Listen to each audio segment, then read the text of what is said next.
Wah, lihatlah pelayaran emas yang indah ini. Bukankah ini sempurna untuk ulang tahunku yang ke-16? Inilah bagian paling menarik malam ini. Hadiah tentu saja. Semua tamu berbaris ingin sekali memberikan hadiah mereka kepadaku. Pak Robinson membelikanku eau de parfum ini dalam botol emas yang cantik. Ya, diterima. Apa berikutnya? Sepasang Jimmy Choo dari Mitchell. Emas tentu saja. Warnanya bagus, tapi haknya terlalu rendah. Sungguh menyedihkan, aku harus melewatkan yang satu ini. Benar sekali, setiap barang milikku harus mengikuti standar tertentu. Kalian tanya kenapa?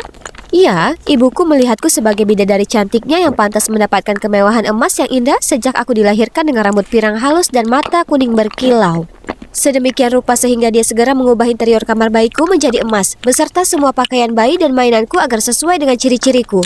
Sepanjang masa kecilku, ibu terus memanjakanku dengan kemewahan emas yang indah dalam hidup. Suatu saat aku minta sebuah piano, lalu voila, muncullah piano klasik megah yang terbuat dari emas murni. Apa kalian bisa percaya itu? Di lain waktu aku bilang aku ingin seekor kuda poni, lalu tanpa ragu dia membawaku ke peternakan untuk menemui Goldie, kuda betina baruku dengan bulu emas paling berkilau.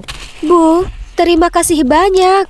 Sayang, emas adalah lambang kekuasaan dan kemegahan. Kamu harus selalu ingat betapa istimewanya dirimu dan jangan pernah menerima apapun yang kurang dari kesempurnaan.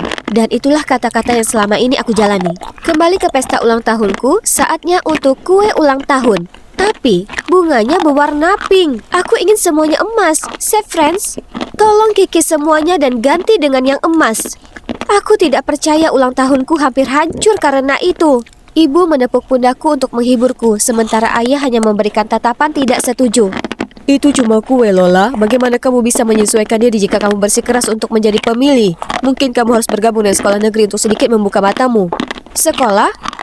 Itu bukan ide yang buruk. Selalu bersekolah di rumah berarti aku tidak punya teman. Bahkan para tamu hari ini semuanya adalah mitra bisnis orang tuaku. Tapi ibu langsung menolak gagasan itu karena dia tidak mau aku mengalami kesulitan apapun. Jangan khawatir, Bu. Aku hanya akan memilih sekolah yang memenuhi semua standarku. Aku mohon. Dan tentu saja dia tidak bisa mengatakan tidak. Jadi disinilah aku langsung bernegosiasi dengan kepala sekolah. Aku kira mengecat loker dengan emas dan membawa koki pribadi ke sekolah dan hal-hal seperti itu bisa dilakukan. Tapi aku khawatir kita tidak memiliki ruang piano pribadi. Kalau begitu buatlah satu. Kami juga hanya memiliki lapangan olahraga di luar ruangan dan kolam renang. Jadi pasang saja atapnya. Jangan harap aku bisa berolahraga di panas terik matahari. Nona, tidak seperti tutormu sebelumnya. Tidak semua guru di sini memiliki gelar doktor, menguasai 2 bahasa, dan berusia awal hingga pertengahan 30-an. Kalau begitu, bukan masalah besar. Aku akan mencari sekolah lain saja. Tidak, tunggu, beri aku waktu. Selama keluargamu mensponsori sekolah seperti yang dijanjikan, aku pasti akan mewujudkannya. Ini dia. Akhirnya ini hari pertamaku di sekolah. Segera, semua siswa mengerumuniku karena kagum pada aura mewah dan selera fashionku. Tidak mengherankan, karena sekolah ini memerlukan perubahan serius. Tapi tunggu, gadis pirang itu terlihat cukup rapi. Oh, dia bahkan membawa tas flap classic Chanel berwarna kuning. Kebetulan sekali, punyaku edisi terbatas. Aku segera pergi untuk berbicara dengannya. Namanya Beth, dan kami langsung cocok setelah mengobrol singkat tentang fashion dan kosmetik. Sepertinya aku bisa melihat diriku sebagai sahabat yang luar biasa. Setiap hari pulang kelas, aku mengajak Beth berbelanja di Saks untuk menjalin ikatan persahabatan. Aku membelikannya semua pakaian dan aksesoris berwarna emas dan kuning sama seperti milikku. Aku bahkan membujuknya untuk mewarnai rambutnya agar secemerlang rambutku. Pada dasarnya kami kembar sekarang. Hanya ada satu masalah. Kemanapun kami pergi, anak-anak itu mengikuti. Kalau kamu pacaran denganku, aku akan memberimu koleksi Gucci terbaru. Maaf, aku baru saja membeli seluruh toko. Aku bisa memetik bintang untukmu jika kau mau. Apa iya? Dan apa yang harus aku lakukan dengan batu-batu tak berguna itu? Ayahku baru saja membelikanku Ferrari. Aku bisa mengantarmu kemana saja. Bagus untukmu. Sayang sekali. Rolls Royce-ku ada di sana. Sampai jumpa. Kenapa mereka harus membuat keributan seperti itu? Tak mungkin aku akan jatuh cinta pada para idiot itu. Aku ingin pangeran tampanku yang memenuhi semua standar emasku. Bagaimana kalau memberitahu semua orang tipe idealku? Lalu aku bisa menyaring mereka semua untuk mendapatkan pacar asliku. Tanpa membuang waktu, aku membuat cerita, ajukan pertanyaan di IG, dan meminta Beth untuk bekerja sama. Sekarang yang harus aku lakukan hanyalah membuat daftar kebutuhanku. Keesokan paginya di sekolah, semua orang bodoh itu akhirnya meninggalkanku sendirian. Oh, kecuali lelaki ini. Hei manis, aku bisa menjadi pria impianmu. Jadi ini Josh, kapten tim sepak bola, juga cowok paling keren di sini. Sepertinya dia memenuhi semua standarku. Apakah dia belahan jiwa sempurnaku yang hilang? Aku salah besar. Selama kencan kami, dia mengoceh tanpa henti tentang betapa buruknya menjadi dirinya karena terlalu kaya dan terlalu tampan. Betapa inginnya aku memasukkan stik ini ke dalam mulutnya dan pulang. Tapi menurutku dia memang memenuhi standar tinggiku. Jadi mungkin aku harus memberinya kesempatan lagi. Keesokan paginya saat kelas olahraga, Beth berlari ke arahku sambil memegang sepatu yang sangat bau. Lola, Josh berbohong padamu. Tingginya bukan 6'4". Lihatlah solnya dalam penambah tinggi badan yang buruk ini. Dia cuma 6'3".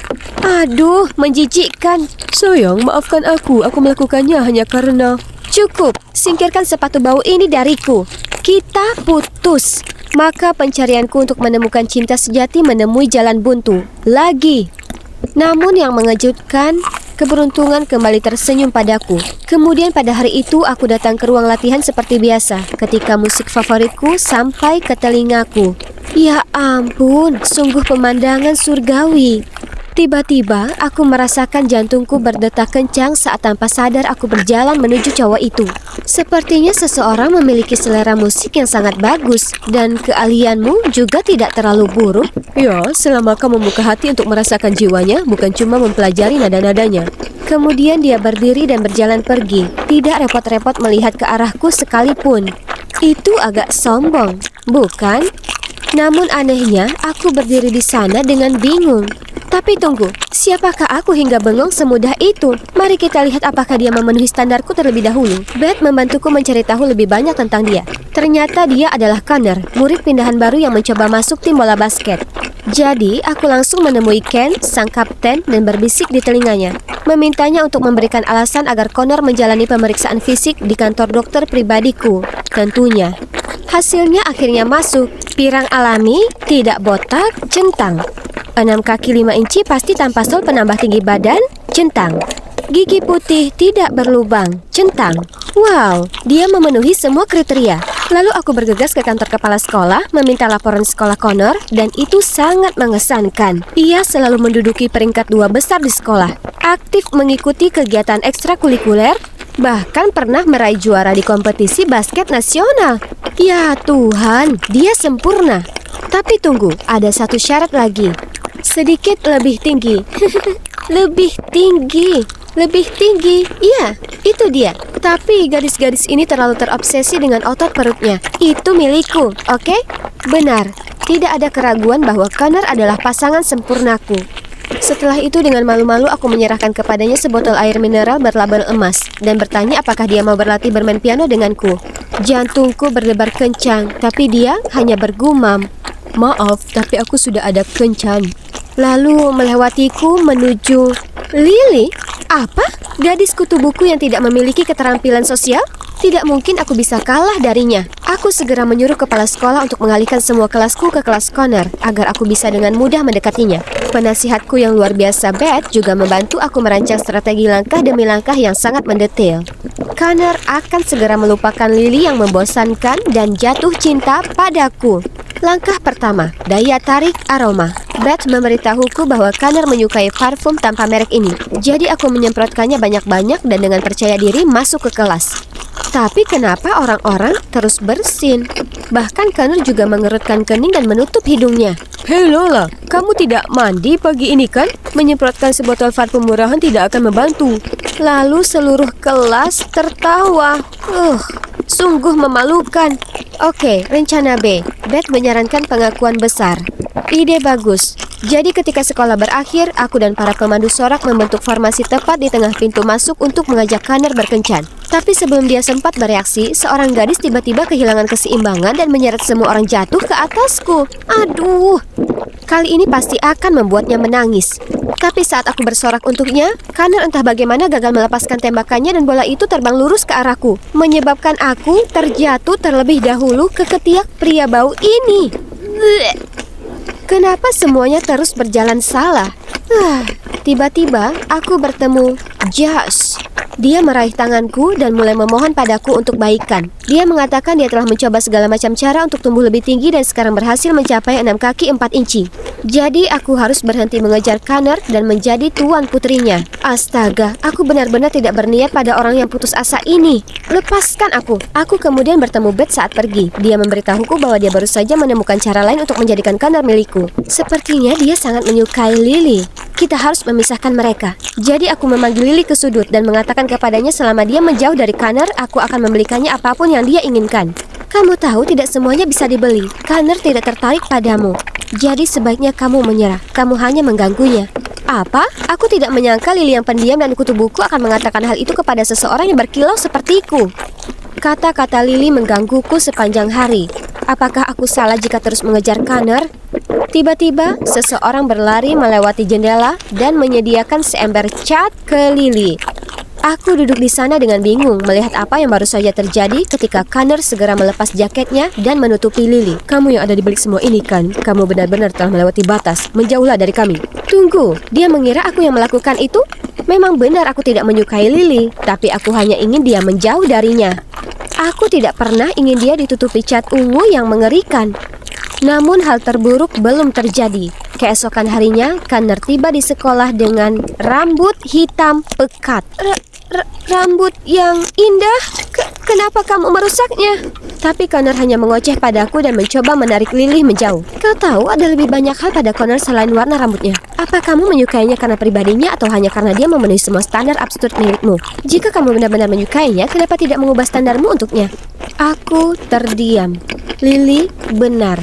Menurutku semua standar itu cukup untuk menjadi pacar yang luar biasa. Lalu aku menyadari betapa Josh mampu melakukan apa yang diperlukan. Namun aku tidak menginginkannya. Aku hanya menginginkan Connor. Ayo pergi Lily, seseorang yang naif dan manja tidak akan pernah mengerti apa itu cinta sejati. Serahkan dia pada rencananya. Tunggu, kenapa kamu terus bersikeras bahwa akulah yang menyakiti Lily? Berhentilah berpura-pura, aku tahu chat itu adalah salah satu dari banyak tik kotormu. Beth sudah mengirimku video di mana kamu gagal menyuap Lily. Hah? Beth? Kenapa dia melakukan itu? Aku masih bingung ketika tiba-tiba kepala sekolah memanggil Beth ke kantornya. Aku bergegas ke sana untuk mengetahui pelaku yang memercikan cat ke Lily tertangkap. Dan dia mengungkapkan bahwa dalangnya adalah Beth. Awalnya dia mencoba untuk menyangkalnya, tetapi ketika cowok menunjukkan kami pesan teks mereka tentang kesepakatan, dia harus mengatakan yang sebenarnya. Kamu mencuri segalanya dariku. Sebelum kamu datang ke sini, akulah idaman semua orang. Tapi sekarang semua orang hanya melihatku sebagai replikamu. Kenapa kamu begitu terobsesi dengan warna emas yang mengerikan dan standar bodohmu? Aku tidak percaya Josh benar-benar menyukaimu. Padahal aku yang berada di sisinya saat kamu mencapakannya. Hah? Jadi Beth menyukai Josh selama ini? Dia bahkan menerima untuk berkencan dengannya secara rahasia. Tapi ternyata Josh hanya memperlakukannya sebagai sampingan sementara dia mencoba memenangkan hatiku kembali. Jika aku tidak bisa memiliki Josh, kamu tidak akan pernah bisa memiliki Connor. Sulit dipercaya. Jadi selama ini aku membiarkan Rubah menjaga angsa. Aku tidak tahan lagi dengan tempat ini, jadi aku membolos dan langsung pulang. Malam itu, saat melihat betapa kesalnya aku, ayah datang menghiburku. Aku menangis dan menceritakan semua tentang kehidupan cinta dan masalah persahabatanku. Sayang, mungkin ini saatnya kamu melihat orang lain secara berbeda. Standar-standar itu tidak berarti apa-apa. Kamu harus membuka hatimu dan membiarkan dirimu melihat kebaikan pada orang lain. Ayah benar, aku begitu terpaku pada mereka, sehingga aku tidak bisa melihat sifat sebenarnya dari orang-orang di sekitarku. Aku memilih Beth dan Josh berdasarkan standar tersebut, namun keduanya mengecewakanku. Sementara itu, Connor sengaja melanggarnya, namun aku tidak bisa menghilangkannya dari pikiranku. Standarnya seperti lembaran musikku. Aku memainkan setiap not dengan benar, tapi aku begitu terjebak dalam sisi praktisnya, sehingga aku lupa untuk merangkul jiwaku. Jadi keesokan paginya, aku meminta maaf kepada Connor atas masalah yang aku timbulkan pada dia dan Lily. Aku hanya ingin kamu tahu, aku sangat menyukaimu. Tidak peduli apa warna rambutmu. Tapi, bolehkah aku menanyakan satu pertanyaan? Apa yang ada di diri Lily yang sangat kamu suka? Apa? Kamu pikir aku berkencan dengan Lily? Dia sepupuku. Ini sangat memalukan. Tapi tunggu, kalau begitu, apakah itu berarti aku masih punya kesempatan? Apakah kamu ingat saat kamu berumur 10 tahun, kamu berpartisipasi dalam kontes piano anak-anak? Sebuah kalung emas dicuri dari hotel tempatmu menginap. Ya, aku hanya memiliki ingatan samar tentang kejadian itu. Tersangkanya seorang anak laki-laki berambut pirang, anak seorang karyawan perempuan. Tapi aku malah melihat kalung itu mengintip dari saku pria. Biarkan saja anak itu, orang ini adalah pencurinya. Jadi, anak itu adalah Connor. Sehingga dia langsung mengenaliku pada hari kami bertemu lagi. Namun ketika dia melihat betapa sombongnya aku, dia mengira aku telah berubah menjadi lebih buruk dan mengabaikanku. Sekarang aku melihat gadis mengagumkan yang kukenal masih ada di sana setelah sekian lama. Jadi aku tidak keberatan jika kita mulai mengenal satu sama lain lagi. Beneran? Doakan aku beruntung kali ini, teman-teman.